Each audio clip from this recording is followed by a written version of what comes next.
नमस्कार, मी राहुल कुलकर्णी. महाराष्ट्रामध्ये स्पेशली सनदी अधिकाऱ्यांच्या लाचखोरीचं प्रकरण किती गाजतंय बघा. सुरुवात तशी अनेक अधिकाऱ्यापासून झाली, पण ताजं प्रकरण आहे ते सुपेकरांचं, जालिंदर सुपेकरांचं, जे राजू शेट्टी यांनी उपस्थित केलं. आणि त्याच्यामध्ये मग दुसरे IPS ऑफिसर अमिताभ गुप्ता यांच्या नावाची चर्चा सुरू आहे. त्यांच्या चौकशीची हमी NDTVला महाराष्ट्र राज्याचे मुख्यमंत्री श्री देवेंद्र फडणवीस यांनी दिली.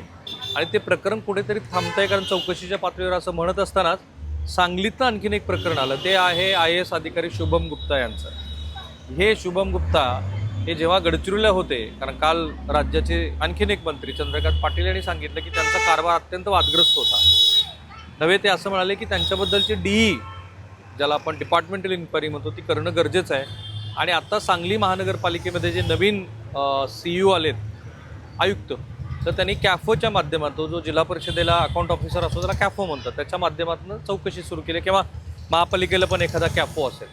आणि ह्या सगळ्यांचं एकत्रित चौकशी करून शुभम गुप्ता यांच्या विरोधामध्ये सरकार कारवाई करेल असं चंद्रकांत पाटलांनी सांगितलं. दुसरा भाग आहे तो आणखीन एक अधिकारी, तो MPSC थ्रू आलेला वैभव साबळे. तो तर जेलमध्ये गेला, कारण आत्ता जी तक्रारदार माझ्याबरोबर आहेत, रोईकर साहेब, तर त्यांनी ती तक्रार केली होती. आणि त्या तक्रारीनंतर वैभव जेलमध्ये गेला. मला वाटतं त्याच्या निलंबनासंदर्भामध्ये कारवाई पण सुरू आहे. पण तो प्रश्न असा राहिला पुन्हा की याच्यात सगळ्यात अमिताभ गुप्ताचा रोल नाही आहे, कारण माफ करा, शुभम गुप्ताचा रोल नाही आहे. आणि शुभम गुप्ताचं असं म्हणणं आहे की अँटी करप्शन ब्युरोनी तर त्याला क्लीन चिट दिलेली आहे. मुळात प्रश्न असा आहे की आम्ही सुद्धा अँटी करप्शनच्या अधिकाऱ्यांना हाच प्रश्न विचारला की तुम्ही डायरेक्ट क्लीन चिट कशी देऊ शकता. तर त्यांच्याकडून सांगण्यात आलं की आम्ही अशी कुठलीही क्लीन चिट त्यांना दिलेली नाही आहे. आमचा तपास चालू आहे, वेळ पडली तर त्यांना देखील आम्ही याच्यामध्ये सहआरोपी करू. आमचा तपास पूर्ण झाल्यानंतर त्यांना जबाबासाठी आम्ही बोलवणार आहे. हो, ही मोठी गोष्ट आहे की अँटी करप्शन ब्युरो, तुम्ही आज SP ना भेटलात ना? आज SP ना भेटलं. हे आज अँटी करप्शन ब्युरोच्या SP ना भेटले आणि त्यांनी सांगितलं की शुभम गुप्ताला आम्ही आरोपी करू, गरज पडली तर आरोपी करू. आमचा तपास चालू आहे आणि निश्चिंत राहा, पूर्ण तपास हा व्यवस्थित आणि काटेकोरपणे केला जाईल असं त्यांनी आम्हाला ग्वाही दिलेली आहे. ओके, मग आता महाराष्ट्राला सांगा की याच्यामध्ये शुभम गुप्ताची भूमिका काय होती. त्याचं असं म्हणणं आहे की त्यांना जेव्हा मी भेटलो तेव्हा की 25 मजल्याची इमारतीला काही परवानगी देता येत नाही, मी तर नियमात वागलो. आणि साबळे हा कुणासाठी पैसे घेत होता मला माहीत नाही, त्यामुळे त्यांना सुद्धा त्यांना नैसर्गिक न्यायाच्या तत्वाप्रमाणे जर ते अँटी करप्शनमध्ये नसतील. आता तुमचं म्हणणं वेगळं की अँटी करप्शनच चौकशी करणार. हे जरा सगळं प्रकरण सांगा आणि गुप्ताचा रोल सांगा.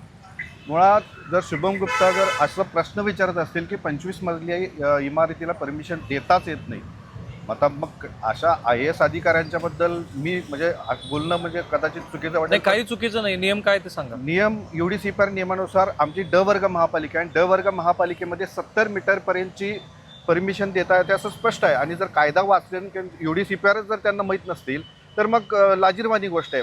भारतामध्ये जर असे IAS अधिकारी असतील तर अक्षरशः हे शिक्षण आणि अधिकारी कुठल्या लेवलला आहेत हे अगदी तपासणं आणि करणं. ठीक आहे, तो मुद्दा वेगळा ठेवू. आता नेमकं काय घडलं आणि गुप्तांचा रोल काय? गुप्तांच्याकडं ज्या वेळेला यांनी ह्या शंका काढल्या किंवा 24 मजली इमारतीला परमिशन देता येते की मला 24 मजली इमारतीचं बांधकाम करायचं होतं, त्यासाठी तुम्ही परमिशन मागितली. त्यांनी ज्या वेळेला हे कारण देऊन खाली फाईल रिमूव्ह केली त्यावेळेला महापालिकेच्या नगररचना प्रमुखांनी त्यांना खुलासा केलेला आहे. त्यांच्या टिप्पणीमध्ये सांगितलेलं आहे की नियमाप्रमाणे अमुक एवढे मीटरपर्यंतची परमिशन आपल्याला देता येतं आणि तो नियम सुद्धा त्यांच्या टिप्पणीमध्ये त्यांनी घातलेला आहे. असं असताना देखील पुन्हा अग्निशामक विभागाची त्यांनी क्युरी काढली. आणि अग्निशामक विभागाचा आम्ही ज्यावेळेला 16.5 लाख रुपये भरून NOC घेतलेले आहे, त्या NOC मध्ये स्पष्ट आहे. प्रेक्षकांच्या माहितीसाठी सांगली शहरामध्ये 75 मीटर 70 मीटरपर्यंतची इमारत, जसं पुणे वगैरे शहरामध्ये करता येत नाही कारण पुण्यामध्ये विमानतळ आहे, पण सांगलीमध्ये करण्याची परवानगी आहे असं तक्रारदाराचं मत आहे. पण गुप्तांनी फाईल परत का पाठवली तर तिथे विशिष्ट मजल्यापर्यंत जाणारी शिडी, जर आग लागली संभाव्य धोका लक्षात घेऊन, तर ती शिडी सांगली महापालिकेकडं नाही आहे, म्हणून ती फाईल परत पाठवली आणि म्हणून ती बऱ्याच काळ प्रलंबित राहिली होती असं गुप्तांचं मत आहे.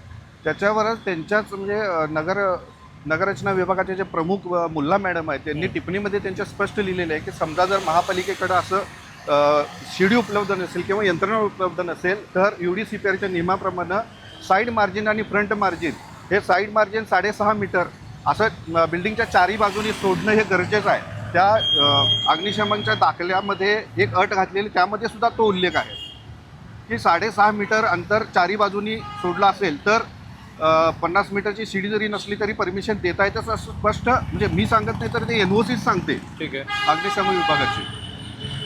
मग पुढे काय झालं? असं असताना देखील पुन्हा त्यांनी की स्वयंस्पष्ट अभिप्राय घ्या, अग्निशमन विभागाचे जे प्रमुख आहेत त्यांचा स्वयंस्पष्ट अभिप्राय घ्या म्हणून पुन्हा त्यांनी खाली फाईल पाठवली. असं कशासाठी करत होते ते? जाणीवपूर्वक जी डील झाली होती ती डील आम्ही वेळेत पैसे देऊ शकलो नाही, किंवा जाता जाता बदली झाली आणि बदली झाल्यानंतर त्यांना ते अमाऊंट त्यांच्यापर्यंत प्राप्त झालेली नाही, त्यामुळे जाणीवपूर्वक त्यांनी ह्या गोष्टी करून गेले, हे सिद्धच होते. आता डील काय झाली होती, त्यात साबळे काय म्हणत होता हे सगळं सांग. साहेबांनी सरळ सांगितले की साहेबांची 10 लाख रुपयाची अपेक्षा आहे. मी शुभम गुप्तांची 10 लाख रुपयाची अपेक्षा आहे. त्यांनी सांगितलं, मी सांगितलं की साहेब लय होतंय, पैसे खूप होतात, 10 लाख रुपये म्हणजे काहीतरी कमी जास्त करा. तर मी त्यांना 5 लाख रुपयाची ऑफर दिली. 5 लाख रुपयाची ऑफर दिल्यानंतर तडजोडी आणि ते 7 लाख रुपये झाले आणि ते देण्याचे ठरले, आणि हे सगळं ACBच्या ट्रॅपमध्ये आलेलं आहे. ओके. आणि मग पुढे झालं, त्यानंतर बदली झाल्यानंतर त्यांची, त्यामुळे आम्ही देऊ शकलो नाही, त्यामुळे पुन्हा त्यांनी ती फाईल रिवोक केली खालच्या अधिकाऱ्यांच्याकडे, म्हणजे मुल्ला मॅडमकडे, आणि ते निघून गेले. चार्ज सोडला. चार्ज सोडायच्या आधी काही तास, म्हणजे चार्ज ते संध्याकाळी सोडले, पण माझ्या अंदाजे दुपारच्या वेळेत त्यांनी ती फाईल रिमूव्ह केली. सगळे जर प्रोसेसप्रमाणे सगळ्या गोष्टी पूर्तता झाली असेल, त्यांनी ज्या क्युऱ्या काढल्या त्या क्युऱ्या खालच्या अधिकारी म्हणत असतील की नियमाप्रमाणे आहे, असं असताना देखील मग फाईल रिमूव्ह करण्याचं कारण काय? तुम्ही सांगा ना काय ते सांगतो. ते म्हणतील की नियमात केलं मी काम. नियमात केलं असेल तर आता मग त्याच वेळेला आम्हाला अप्रूव्हल मिळायला पाहिजे होतं. खालचा अधिकारी मुल्ला मॅडम सांगतात, ज्या ADDP आहेत महापालिकेच्या, त्या नियमाप्रमाणे प्रत्येक गोष्ट त्यांची जर टिप्पणी आपण बघितली त्या टिप्पणीमध्ये त्यांनी UDCPRच्या प्रत्येक नियमाचा उल्लेख केला. मला सांगा, वैभवनं 10 लाख रुपये आयुक्तांसाठी गुप्तांसाठी मागितले, वैभवचा का किती वाटा होता? तर आता त्यांच्या अंतर्गत काही गोष्टी झाल्या, त्यात तर काही वैभवनं कधी आम्हाला सांगितलेलं नाही. वैभव कसा पकडला गेला?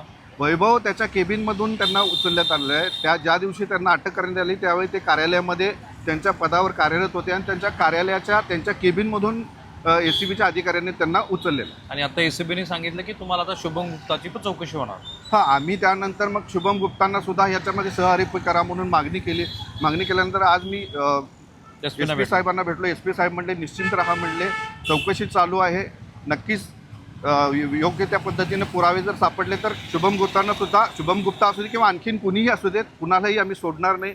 जेवढे याच्यामध्ये सापडतील त्या प्रत्येकाला आम्ही सहआरोपी करू. ओके. आणि तुम्ही हायकोर्टात पण जाण्याची तयारी केली? नक्कीच. आम्ही हायकोर्टला सुद्धा जायची तयारी केली. हायकोर्टच्या आमच्या वकिलांना सगळे डिटेल्स पाठवले आहेत.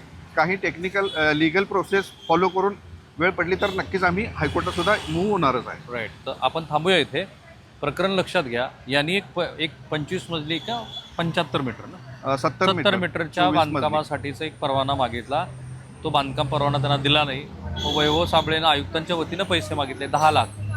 ते पैसे प्रत्यक्षात स्वीकारताना अटक झालेली नाही. ACBकडनं याची पडताळणी केली जाते, मग त्यात ऑडिओ रेकॉर्डिंग वगैरे होते, त्यात वैभव सापडला आणि कार्यालयामध्ये वैभव असताना त्याला अटक झाली. शुभम गुप्ताच्या संदर्भामध्ये ACBचं म्हणणं असं आहे की त्यांचं रेकॉर्डवरती कुठेही नाव आलेलं नाही. त्यामुळं पहिल्या टप्प्यामध्ये तरी जो नगर रचना विभागाला अहवाल गेला आहे त्याच्यामध्ये शुभम गुप्ताचं नाव नाही. पण आता आज ते जेव्हा SPना भेटले त्यावेळेला SPने सांगितलं त्यांना की आम्ही शुभम गुप्तांना सुद्धा चौकशीसाठी बोलू आणि त्यांचीही चौकशी केली जाणार आहे. माझा सहकारी अविनाश पवार, समीर राहुल कुलकर्णी, NDTV मराठी, पुणे.